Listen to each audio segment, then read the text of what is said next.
What up, though? Welcome back to the World Heavyweights live on WoodSports.com. I'm your boy Easy Joe, my guy Spin More Rex. What up, though? Young Chris, Noah Walbrick on the ones and twos. It is my birthday, and for my birthday, I would like for all you guys to hit the like button, leave a 5-star review on any podcast platforms, be a friend, tell a friend, and share the stream, and also hook me up with the new Lady Jane's girl.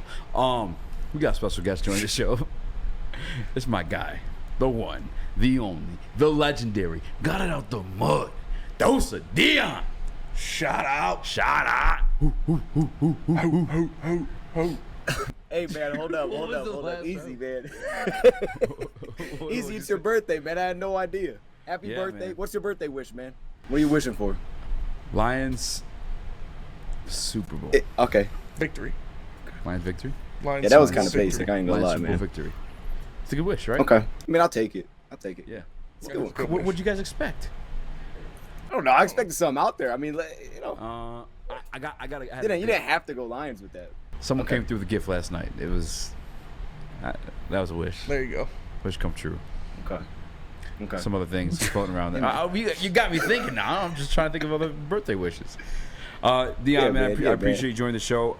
Real quick before we dive into things, I know you got a stream coming up tomorrow for the preseason game. What's up with that?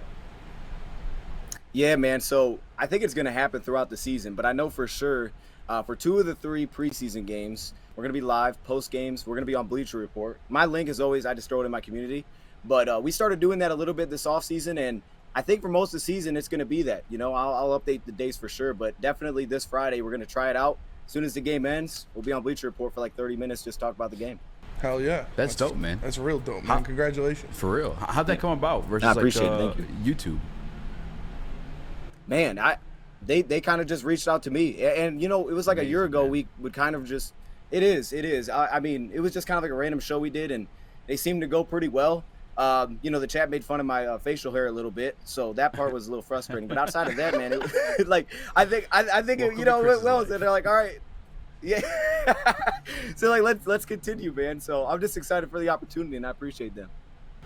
Man, that's dope, man. I'm really proud of you, and that's much deserved. I'll definitely be tapping in. Moving into Detroit Lions topics, just to get out of the way because it is breaking news. What does the Justin Jackson retirement mean to you? Yeah, that was a hard one, man. And I know you guys hit on something as soon as I jumped in that I was thinking, kick return. Like, okay, it's probably not going to be that big of a deal. I feel like little things like this, I feel like I get too caught up in, like, oh man, who's the kick returner now? It's like, nah, it won't be that serious, I don't think. But it feels kind of serious because Justin Jackson was a good kick returner. He averaged 26.7 yards per kick return last year. I just looked that up. So that was good.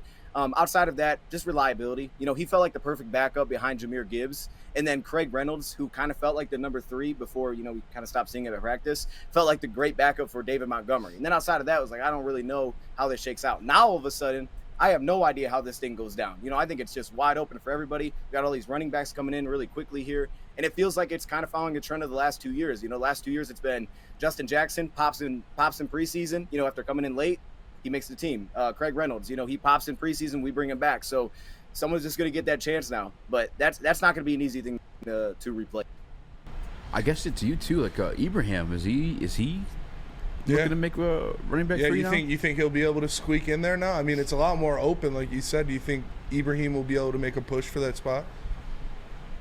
Yeah, I wouldn't count it out. I mean, like last practice to me was like by far the best for me that I saw of him. And it wasn't like, you know, he was having big runs, but I think you kind of know what his skill set is, like where he's good. And he seemed to just kind of set the tone. You know, he's tough. He's a between the tackles runner. So I don't know if I see him as like the exact same as or like extremely similar to Justin Jackson. You know, they have some differences, but I think it's wide open. I think it's absolutely wide open. And the 2 backs they brought in have been more of the bigger physical backs. So, yeah, I wouldn't count it out, especially, you know, depending on what's going on with Craig Reynolds. And then I saw Jamar Jefferson lip it off last practice. So I think it's absolutely there's a chance. And another little bit of breaking news of the Lions that came out recently was Teddy Two Gloves and his contract, what he actually got. You know, they signed him to a 1-year deal. It was $2.5 million guaranteed of a possible $5 million, which we talked about. I don't know if we like backup quarterbacks having that much incentive money because like he might be, you know, trying to push Jared Goff into a river or something so he can get that money. But like, well, how do you feel about what Teddy Bridgewater can bring to this team? Yeah, man, I love the addition of Teddy. I don't. There was like so much hype around Teddy. It's so weird. It's just so weird to me. Like the thing is, it's not like he's like Hendon Hooker, right? It's not like, okay, the excitement is he's the future. Like Teddy Bridgewater, you don't want to see him play. Like it's hype, we signed him, but we don't want to see him play at all. Like never here. We never want to see him play. I don't know what the incentives are. I mean, I have no idea what they're gonna be. Yeah, it's like I don't know. Like, hey man, maybe if you do enough flashcards with Hendon Hooker, bro, we got you another 100, little chicken nugget, something. I mean, I don't know, man. Like, that's what I would think. It wouldn't be like playing time. Dude, help this guy out. That's why I want him here. That's a good point. That's a great point. I think the flashcards are in the contract. Dion, I know the couple of training camps that you and I visited together, we had our notepads and we were nerding down pretty heavy, and you carried that into this year's training camp as well too. I saw you earlier this week, I should say. What are your big takeaways from camp so far this year? Yeah, no, absolutely. Well, first off, the notebook's to move. All right, that was the first takeaway. The phones, it's just like, you got to be really careful. And it's like I'm not taking pictures, but they don't play around there, so I respect it. You know what I'm saying? They're like they're real about what they do. Experienced that firsthand last year. I think you were with us. Yeah, so we were looking at the program. The lady was like checking us like hard, like I was lying. I'm like, this is a fucking paper, man. Yeah. Anyway, so that's the biggest takeaway. Bring a notebook. Bring multiple pens too, because mine kept dying. My hand hurt a little bit. But outside of that, man, I saw a lot of the offense. Like that was like what was right in front of me.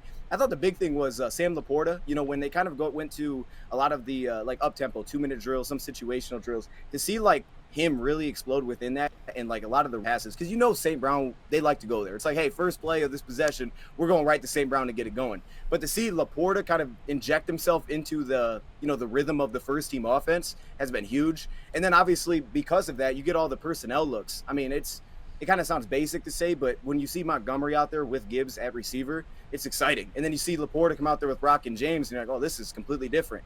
So it's that. I think the big thing for me, offense takeaway, my biggest takeaway was when they're on the field, you feel like every unit, specifically the first and second, I know Sudfeld's had some up and down, but you just felt like the really good understanding of the offense. It's golf year 3, and it doesn't seem to be easy for the defense to pick up on, because it's almost like they come out seemingly with multis, but they can just key on like, oh, we're getting this look, let's go right to this. And I think it's led to so much efficiency, specifically with the first offense. May not always get the shot, getting efficient movement, and I know for offense usually they're a step behind. So that's been the biggest thing for me offensively. And then defensively, it's just been like the Derek Barnes. He really showed something. The linebacker group seems a lot better this year, but he seemed to kind of work his way up there. And then obviously the flexibility on the defensive line is really cool when Roderick steps in and they can change it up. So it's been the movement. Yeah, and speaking of that first team offense, obviously we're going to be without Jameson Williams for the first 6 weeks of the season. Who do you see? Obviously Laporta is going to take a big chunk of that. He seems to be one of Goff's favorite targets. But wide receiver wise, who do you see stepping up to kind of fill that role of what Jameson Williams brings to this offense? Oh, that's a good question, man. I mean, I kind of feels like it's going to be the same, the same players, and then obviously, like you said, Laporta. I expect that Gibbs is going to be huge just in terms of receptions alone, because I don't think it'll take long, because he'll just be because they're using him as a receiver. Like, for example, I don't remember us putting Swift in the slot that often. Like, it was like, oh, he's a pass catch back, he's a third down back, but we weren't putting him in receiver alignment. So like that's just a whole different level. But I would say the guy that I would circle if there's like a key piece, because I've seen a lot of Marvin on second unit, though Marvin he looks like old school Marvin, so it's so cool to have him. But the guy I would think that I look for is Khalif Raymond. Of course, the first until J-Mo gets back, it's probably going to be a little bit more of the take the top off, be that piece, because I haven't seen a lot of other guys run like the similar route tree outside of Khalif when he's out there. But then as the season goes on, and if J-Mo can interject himself back in and play well, now I'm looking at Khalif Raymond, because I think we've seen it firsthand now. And you're not seeing it just against the Lions. So it's not like, oh man, the corners are just trash. Like, no, you're seeing it against the Giants one-on-one, and no one can cover the guy. Like, he's such a good route runner. And I think if J-Mo can come into his own by the time we hit the second part of the season, I think it'll help him expand a lot of what he can do underneath, because now you'll have that guy that can kind of fill into what that role is kind of meant for. But that's one of the dudes I would definitely look out for. But definitely the rookies. I don't think it'll take long to get them going. Oh, yeah. Dion, and this might be a longer answer, because I know you're looking closer and you've been there more consistent than I have. I know last year we had that 4-2-5 defense, it felt like, and then going into this year, at least watching at campus, you see a lot of 5-down linemen. What has been like the consistent formation or packaging that you've seen throughout camp for that defense? Yeah, no, that's a great point. And I always like struggle putting like a label on it because I know in the past I would try to do that. And it feels like kind of impossible because when you guys were there, you saw Broderick a little bit, and it's just like it's the flexibility. I would say the main thing is it looks to me a lot of similarities to what we saw last year, just in terms of like what they would ask of their defensive linemen. You said 5 down linemen, so you'll get you see a lot of those looks where you're kind of asking the Charles, the James, you throw Julian in that mix, where they're on the line of scrimmage, kind of playing that sandbacker role as they talked about, but they just are asked to drop. Like they were going through off-ball linebacker drills. And then on the flip side, you got your Hutchinsons, your Romeos, those guys that are more so, they're not dropping as much, but they rush the passer and, they play the run. And then outside that, you have your 2 off-ball linebackers, which I expect to see. But I think it's been the flexibility, man. Like, the hype around Broderick is real, and I don't think it's because, like, of him necessarily going to light it up, but it's because the first play, I think it was last practice we were at, or maybe 2 ago, where he came in. So the Lions, like, the first time they're out there, they have 2 down linemen. They're going McNeil and Bugs. They're kind of doing what they did last year. You get some of, like, the shade or the 2-eye, 3-tech, 2 defensive tackles, then you have your 2 stand-up edge rushers. All of a sudden, Broderick comes over, and you put, Broderick right on the center, nose tackle, and all of a sudden you put Pascal and you get Kaminsky inside, where sometimes we see them standing up on the outside and we go lighter on the front. And all of a sudden these guys got one-on-one against guards. And it's like just having him here that you trust that can play, both center. Now all of a sudden you're just freeing up these dudes one-on-one. So I think that's going to be the thing. It's a lot of flexibility. I mean, I remember early in training camp, they were putting guys like, they were putting Jack Campbell on the edge. They would roll him right to the edge and kick Hutchinson inside. And it was like, hey, man, I haven't seen Alex do stuff like that since New Orleans. It feels like they're trying to trend to that direction. I think Cincinnati has some similarities, teams like that. But I think it's about the flexibility. But I'm bad with labels, man. I don't know. I mean, I guess kind of like a 4-2-5 again, but it's just like how they align it. I agree. It was kind of hard to get a read on. Like while I was there, I'm like, okay, well now there's 5 people, now there's like 4. Absolutely. Like, yeah. I will say this. Just real quick to your point, because what you saw, like, I've seen a lot of the edge rushers, whether that be the Charles, the Julians, or the Houstons, or the Hush, the Romeos, those guys. They've all been consistently in stand-up, alignment. Like they haven't been hand in the dirt as often. I've seen them play a lot more wide alignments when they put 5 guys on the front. So I think that's the thing. You're gonna see a lot more stand-up rushing from those guys. Hutch was comfortable with that coming out of college than maybe as much as we've seen in the past year. They'll still do it, but I think you'll see a lot more stand-up. This one. Yeah, so I want to get right down into it and stick with the defense. And one of the biggest things that has shocked some people coming out of camp is the fact that Brian Branch has been running a lot with the ones. Brian Branch has been playing a lot of that starting nickelback. And so what do you see his role going forward? Do you think he's going to straight up take that position and be the starter at nickelback when it comes down to it? Yeah, that's a great one, man. I'm excited to see Friday because, like the last 2 practices specifically, what I've seen the same thing. I've seen him start in that nickel role, and I've seen Tracy Walker kind of mix in, and they put CJ at safety. Personally, from watching CJ, there's a side of me that likes him better at safety. Just having those 2 ball hawks with him and Kirby, knowing that I really can trust him on tight ends, like I love that idea. But then there's the other side. It's like, man, they got to get Tracy on the field somehow. And Tracy has his role, and it's like you can move CJ and Branch, but you don't really move Tracy, right? Tracy's a safety. So my thing is I expect tomorrow Tracy's going to start at safety, and they'll put CJ in the slot. But during the season, at least at some point, I would not be shocked if it transitions into Brian Branch starting, or I shouldn't say starting because I guess it's like a sub package, but him getting those looks there. Because back to what Glenn said, in the past, don't be afraid to put the rookies out there. And I think like Tracy's got the contract, he's a captain, but Branch, like for everything I've seen, he's earned to be out there. Yeah, and they're not afraid to do that. Like the Lions coaching staff has proved that if you earn those reps, they'll give you those reps. And speaking of which, that linebacking core, they made a lot. They made some improvements over the summer. They obviously drafted Jack Campbell, and when camp started, everyone was like, all right, Jack Campbell, he's getting the 1 reps, he's going to be in there. But now it looks like Barnes is taking a lot of those reps. I know you're a big Derek Barnes guy. You obviously got the jersey right behind you. What does it mean? What does it mean that Derek Barnes is getting those reps over their 1st-round draft pick and a guy in Jack Campbell? Man, I would say that just speaks to Barnes, man, because and that's not to say it's been perfect, but he's put together such a strong stretch, like at a part there of training camp where it's been like a lot of what you liked last year, and you just love how fast he plays and things like that. And then it seems like it's expanded upon, like, oh yeah, he's we know what kind of coverage he seems comfortable in, but it's like he's expanded beyond that. And he seems comfortable in a lot of different areas that maybe he wasn't as comfortable in the past. And knowing that transition that he's had to make, Derek Barnes is another guy. It's like from what he's done so far, what I've seen, I would understand starting him. I think it's going to end up Jack Campbell and Alex Anzalone will be the 2. Maybe it's not immediately, but I kind of think it will be immediately. I think those two are going to end up starters, and then maybe if something happens or if he has a tough game, they'll throw Barnes in there. But I think it'll end up being Jack Campbell and Duracell. I called him but I like having those two together. Yeah. That's what I was going to kind of lead into too. Is like I'm glad to hear you say that, because I was wondering, like, has Jack looked bad? Has Malcolm looked? I don't think Malcolm's looked bad. I've seen he's got a couple highlights that been posted on the social media page, but like I'm also just biased as hell when it comes to Malcolm Rodriguez. But have they looked rough? You know what I'm saying, or has Barnes just looked at that much more ahead of them? Well, I'll say this. For one, the last 2 days defensively has been hard because, offense has been on our side. I thought at the end of last, when they did a little scrimmage, there was like 2 breakdowns defensively. I thought, I think Derek Burns was involved in one. I'd say it was on him, and then there was one with Malcolm, and right before made a good play. I really don't feel like it's been Malcolm playing bad. I think it was Jack Campbell came in, and I think Jack Campbell's skill set really complements Alex Anzalone really well, because it's just something they haven't had in that linebacker room. I think with Malcolm, you just kind of know what he is, and they understand that if he comes in as more of a backup, his special team role continues to how excellent he's going to be in that because of his skill set. So I think it was more so just like, okay, Jack fits and helps Alex and kind of frees him up a little bit, plays really well for him, who we signed, and then now it's just, hey, Derek Barnes has played so well that, he's kind of fighting his way in there. I think they just kind of know what Malcolm is, and that's not a bad thing. Like, he's like probably one of the best in the league, maybe the best if he ends up being a backup linebacker. But no, I haven't. I mean, it's just been kind of difficult to gauge a guy like Malcolm personally, so I won't speak too much on him. I guess we'll learn tomorrow. But I think it's been Barnes and Jack Campbell fits perfectly for Alex Anzalone. And staying with the defense, looking at that defensive line rotation, we talked about having the 5-man front, the 4-man front, but James Houston has been spending a lot of time with the backups. Coming off of last year, everybody thought, like, oh, you've got your pass rushing duo for the next 5 years, 10 years with Hutchinson and James Houston. What does it speak to you that Charles Harris is getting those reps with the ones over James Houston?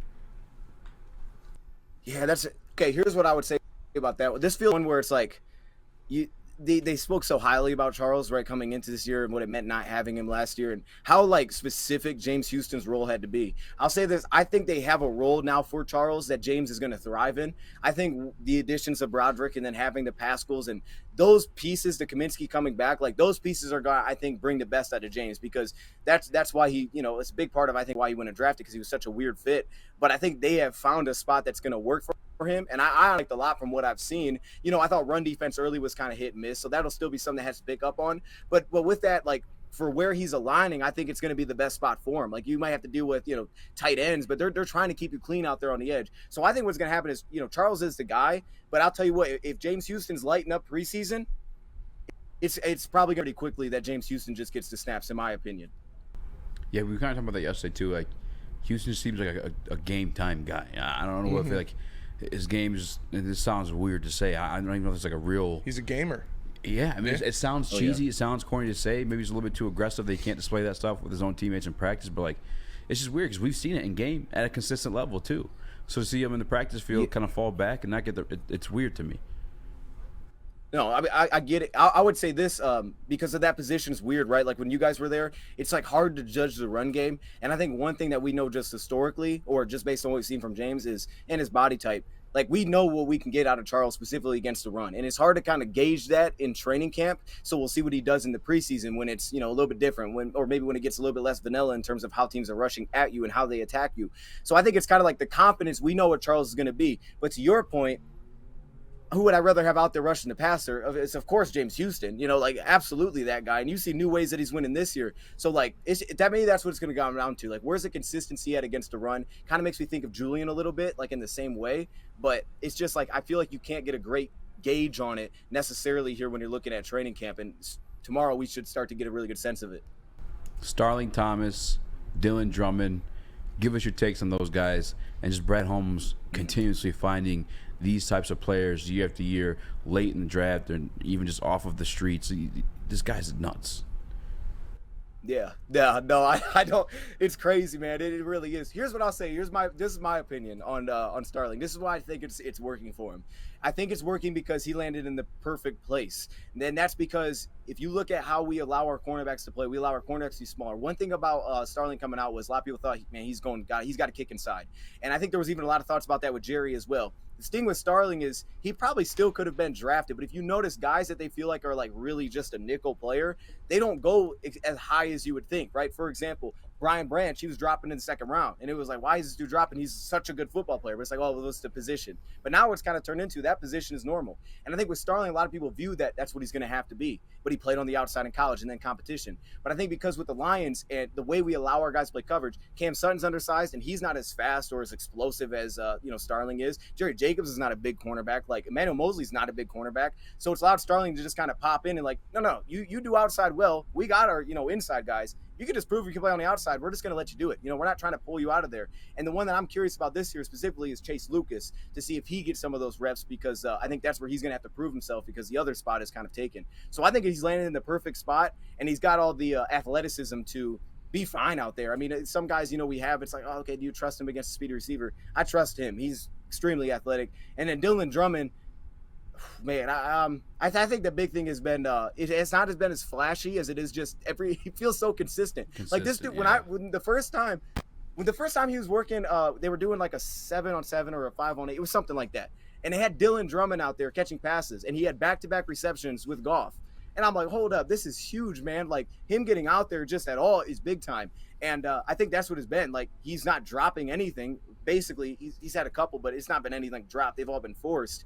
And he's not like big. I don't know how much he's going to do after the catch. That's going to be something to keep an eye on. We heard that maybe he's getting some kick return reps because he's just not like super dynamic, but he's catching everything. And he's creating separation. It's like almost when you get to that point, like St. Brown, some of those throws they throw to him, the dude's not even open. The ball's going out, though. You already know when the route's running. He's throwing the ball there because he trusts Saint to come get it. And I think that's what Dylan has turned into is he just trusts him to go get it. And I wouldn't be shocked if he makes the roster. Yeah, and before we let you go, I do just want to ask you, you talked about the guys that are going to have opportunity out there, but who do you see, when we get into the meat of the season and everybody's healthy, breakdown at that cornerback 2 spot opposite of Cam Sutton? Who do you think fills that role and takes that position? It's me.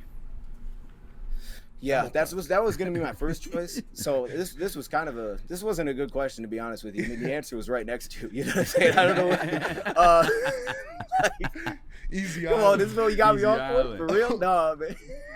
Easy. Yo, no, but dang, man, that's crazy. No, but seriously, so because I got Revis Island popping in my head, bro, and I'm like, hold up. I'm like picturing that for real. The Hall of Fame game? Stop, man. No.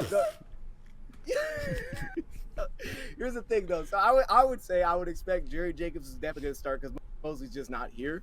But I do believe, and this is just based on what I've seen from Mosley in the past, I do believe if he's healthy, I think Emmanuel Mosley is the best cornerback that we have. I think he has the highest upside of any cornerback that we have on this current roster. So I think I think he'll step into that role eventually and be the guy.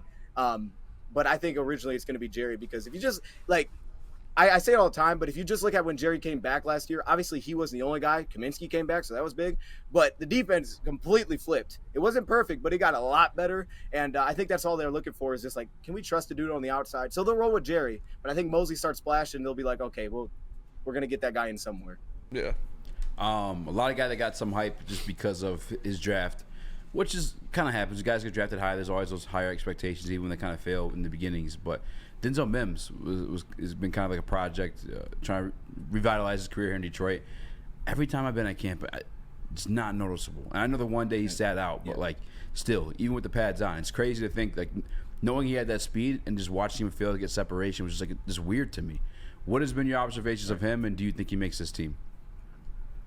He to me kind of falls into the Rashad Perriman category this year because there's no way, like, based on training camp, you'd be like, oh, keep like, just based on what the Lions have done. I mean, you could say size, speed, athleticism, keep him over Dylan Drummond, but not based on what he's done in training camp. To me, he'll be, what does he do in the preseason? Because he's missing time. Now, I feel like we've used him a lot better, and there have been, like, it's been more like flashes rather than like consistency, which I guess is all training camp because they rotate so much. But he's had days where he's flashed, and you felt him in the same kind of areas, middle of the field, running a lot of kind of what reminds me of, like, what Marvin Jones gets asked to do or what Chark was asked to do a little bit last season. Those kind of routes, I think it's way better than the past. And you think back, like, he's had, not only has he fighting for just getting playing time in the past, he's missed so much time due to injury as well. Like, he's never really found a spot anywhere. And I thought when he was deployed, it was like, what are we doing with this guy? Like, I'm telling you, if anybody just goes back and watches some of those games, the amount of like the whip routes or the zig routes that they're running to him underneath, I'm like, what is this? This guy's like 6'3", 200 pounds.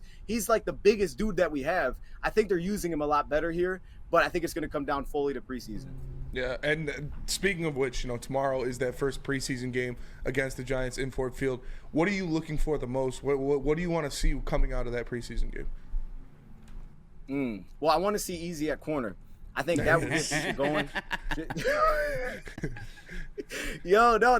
That's a good one. I want to see. First, hey, real quick, do you guys know if we're playing starters? I feel like I should know this, but I have no idea. I don't think so. I don't think they are. Yeah, because they already seen those live reps in camp this week. Yeah, no, it makes sense. But I just kind of want to see it. But no, I would say, okay, what I want to see then, I'd want to see. I really want to see what the linebackers are. The linebackers in trenches. Trenches have been so hard to evaluate, I feel like, so you kind of get a sense like who's who. Tackle position, I'm looking out for Jermaine Ifedi. Jermaine Ifedi because it feels like he's slowly working his way up into potentially being a backup tackle here. And we may only keep like really one, maybe two with Matt Nelson. So I really want to keep an eye on that specifically, that position, and then linebacker. Because we were just talking about like what's Jack Campbell look like. Like I haven't noticed Jack Campbell flash a ton. He looks good when he moves. You can see his presence. But it's like I haven't seen him like flash, and it's hard. Mm-hmm. I think that's the position to look for, right? Like, is Barnes flying around like he was last season, and then do you see him make some coverage plays?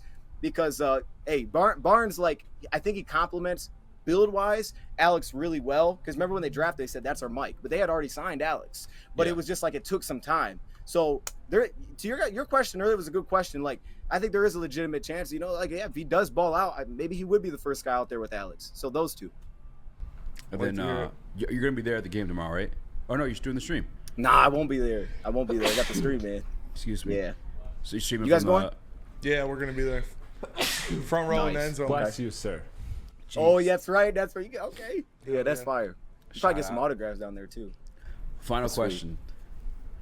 Today's my birthday. Tomorrow we're celebrating. What are the odds of Dion making an appearance? Whoa, where at, man? Where at? This spot called Legends. Hey, if you're being serious, you got to tell me the time, man. I'll do my best. I mean, I know I got the post game show, but if you give me a time, dog, I'm gonna try. And also, I got a question for you. Yeah. What's your question? I feel like you guys are laughing. Are you guys playing me right now? I don't know what's going on. No. I never been with you in that setting before. You know what I'm saying? Oh, okay. I got you. Well, we'll see. See what happens. No, my question was, Easy's a comedy movie guy. Yeah. Go scary movies. What? Yo, no, because you hit me with that last time. It was like we were talking, and then he just said that. He's like, he has a scary movie guy. And I'm just like, okay. He likes scary movies. I was probably high that day. He's a comedy movie. Like, all right. Yeah, I mean, yeah. Yo, that was you so long. Go scary movies. Oh yeah. That was good. It was so good. Oh my gosh. If you want a brief, easy movie review, Ninja Turtles, the new one, Mutant Mayhem, Madness, whatever it is, awesome. It was great. Yeah. Superfly is the best Ninja Turtle villain ever. Movie villain, I should say. There's that. It's fair. Dion, before we get you out of here, man, shout out where everybody can find your streams, where they can find whatever you're working on. Yeah, man. Just Dose of Dion 2.0, man. I mean, yeah, like I said, so that's the only announcement, I guess. Like, I appreciate you guys giving me that platform. It's right after the game. I'm doing just a little post game, 30 minutes Bleacher Report. We'll be live, and then of course, on the channel we'll do some stuff as well. Hell yeah. Hell yeah. Dion going live from Legends tomorrow night. Dion going live from Legends tomorrow night. You better check it out. Hey, also, shout out. Hey, shout out to the statue. Yeah. Hell yeah. Well deserved. About damn time. Well deserved. Dion, appreciate you, brother. Appreciate you, man.